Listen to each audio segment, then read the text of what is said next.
नमस्कार मित्रों, result clear में आपका स्वागत है। मित्रों, हम लोग देख रहे थे कक्षा 6 का भूगोल। तो कक्षा 6 के भूगोल में आज तीसरा अध्याय है।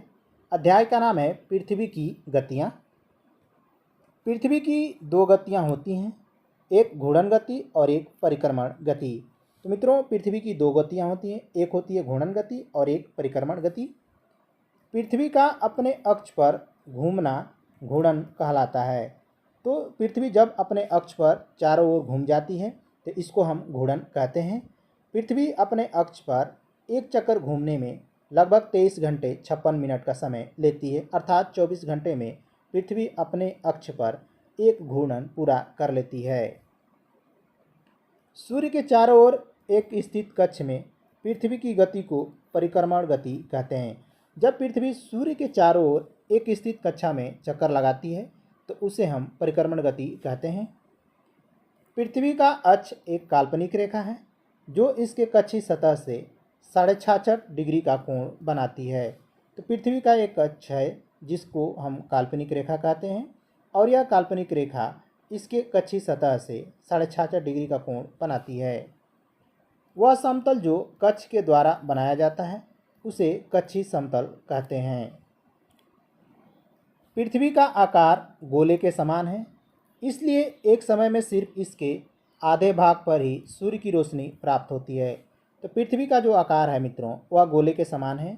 इसके वजह से सिर्फ एक समय में इसके आधे भाग पर ही सूर्य की रोशनी प्राप्त होती है।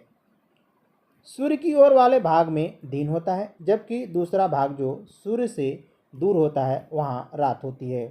तो जो हिस्सा सूर्य के सामने पृथ्वी का हिस्सा पड़ता है वहाँ पर दिन होगा, और जो हिस्सा पृथ्वी का सूर्य के सामने नहीं पड़ता है वहाँ पर रात होती है। ग्लोब पर वह वृत्त जो दिन तथा रात को विभाजित करता है उसे प्रदीप्त वृत्त कहते हैं। अगला पॉइंट देखते हैं, पृथ्वी की घूर्णन गति। पृथ्वी अपने अक्ष पर एक चक्कर पूरा करने में लगभग 24 घंटे का समय लेती है। तो मित्रों, पृथ्वी अपने अक्ष पर एक चक्कर पूरा करने में 23 घंटे 56 मिनट अर्थात 24 घंटे का समय लेती है। घूर्णन के समय काल को पृथ्वी दिन कहा जाता है। तो जब पृथ्वी 24 घंटे में एक चक्कर पूरा कर लेती है तो इसको पृथ्वी दिन कहते हैं। यह पृथ्वी की दैनिक गति है। यदि पृथ्वी घूर्णन नहीं करती तो सूर्य के तरफ वाले पृथ्वी के भाग में हमेशा दिन होगा, जिसके कारण उस भाग में गर्मी लगातार पड़ेगी, दूसरे भाग में हमेशा अंधेरा रहेगा एवं पूरे समय ठंडी पड़ेगी। इस तरह की अवस्था में जीवन संभव नहीं हो पाएगा। तो मित्रों, ये कल्पना कीजिए कि यदि पृथ्वी घूर्णन नहीं करती तो क्या होता। तो सूर्य के तरफ वाले भाग जो होगा पृथ्वी के भाग में हमेशा क्या होगा, दिन होगा, अर्थात पृथ्वी का वह हिस्सा जो सूर्य के सामने होगा वहाँ पे हमेशा दिन होगा, जिसके कारण वहाँ पे सूर्य का तापमान ज़्यादा प्राप्त होगा। और जब सूर्य का तापमान अधिक मिलेगा तो उस क्षेत्र में गर्मी लगातार पड़ती रहेगी। वहीं दूसरे भाग में हमेशा क्या होगा, अंधेरा होगा, तो वहाँ पर पूरे समय ठंडी पड़ेगी। इस तरह की अवस्था में वहाँ पर जीवन संभव नहीं हो पाएगा। अब देखते हैं पृथ्वी की परिक्रमण गति।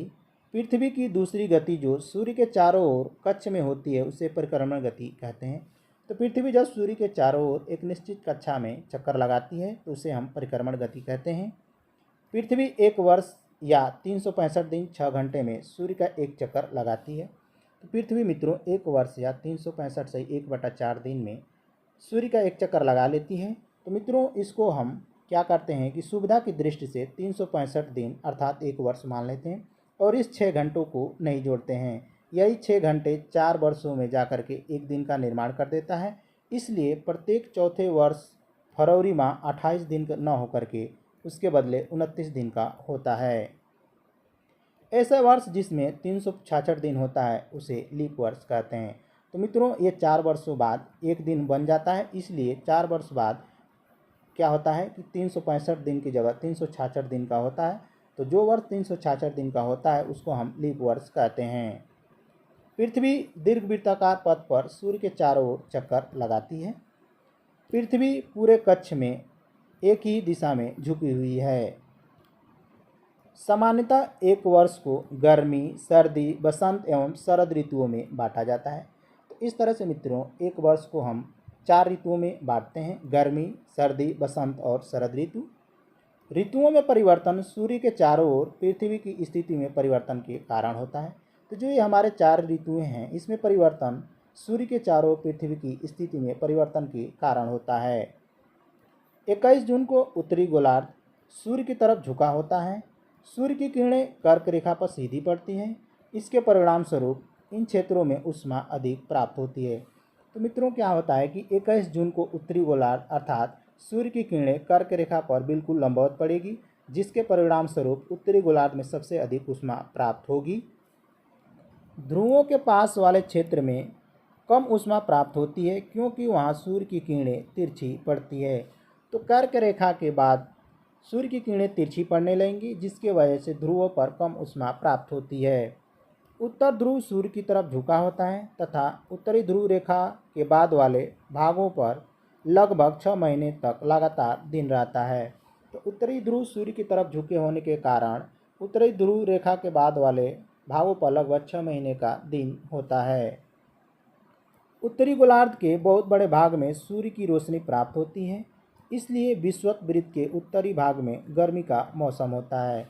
तो उत्तरी गोलार्ध में मित्रों बहुत बड़े भाग में जब सूर्य की रोशनी प्राप्त होगी, तो इसलिए विषुवत यानी उत्तरी भाग में अर्थात कह सकते हैं कि उत्तरी गोलार्ध में गर्मी का मौसम होता है। तो आप लोग देखे ही होंगे मित्रों कि अब ये जून का समय आ गया है, तो हमारे उत्तरी गोलार्ध में मौसम क्या है, गर्म है।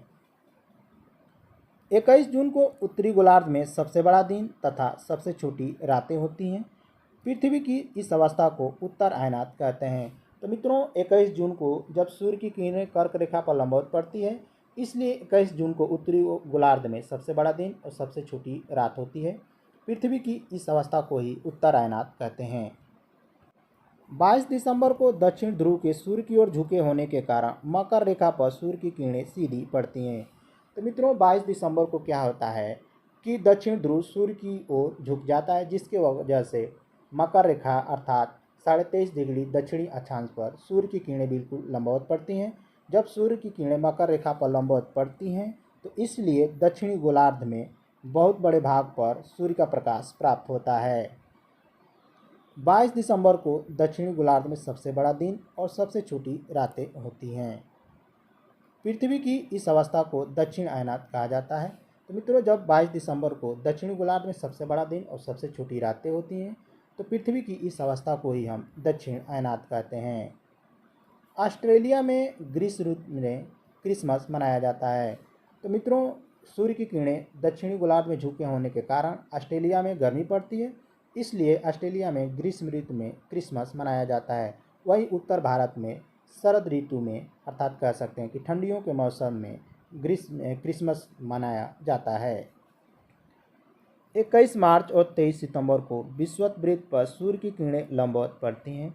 इस अवस्था में कोई भी ध्रुव सूर्य की ओर नहीं झुका होता है, इसलिए पूरे पृथ्वी पर दिन और रात बराबर होता है। इसे विषुव कहते हैं। तो मित्रों, 21 मार्च और 23 सितंबर को जो सूर्य की किरणें होती हैं वो विषुवत रेखा अर्थात भूमध्य रेखा पर बिल्कुल लंबवत पड़ती हैं। तो इस अवस्था में कोई भी ध्रुव होता है जो सूर्य की तरफ नहीं झुका होता, इसलिए पूरे पृथ्वी पर दिन और रात बराबर होता है। तो इसे हम विषुव कहते हैं। 23 सितंबर को उत्तरी गोलार्ध में शरद ऋतु होती है, जबकि दक्षिणी गोलार्ध में बसंत ऋतु होती है। 21 मार्च को उत्तरी गोलार्ध में बसंत ऋतु, जबकि दक्षिणी गोलार्ध में शरद ऋतु होती है। पृथ्वी के घूर्णन के कारण दिन और रात तथा परिक्रमण के कारण ऋतु परिवर्तन होता है। तो ये तो मित्रों थे कक्षा 6 का भूगोल। मिलते हैं अगले वीडियो में, तब तक के लिए नमस्कार।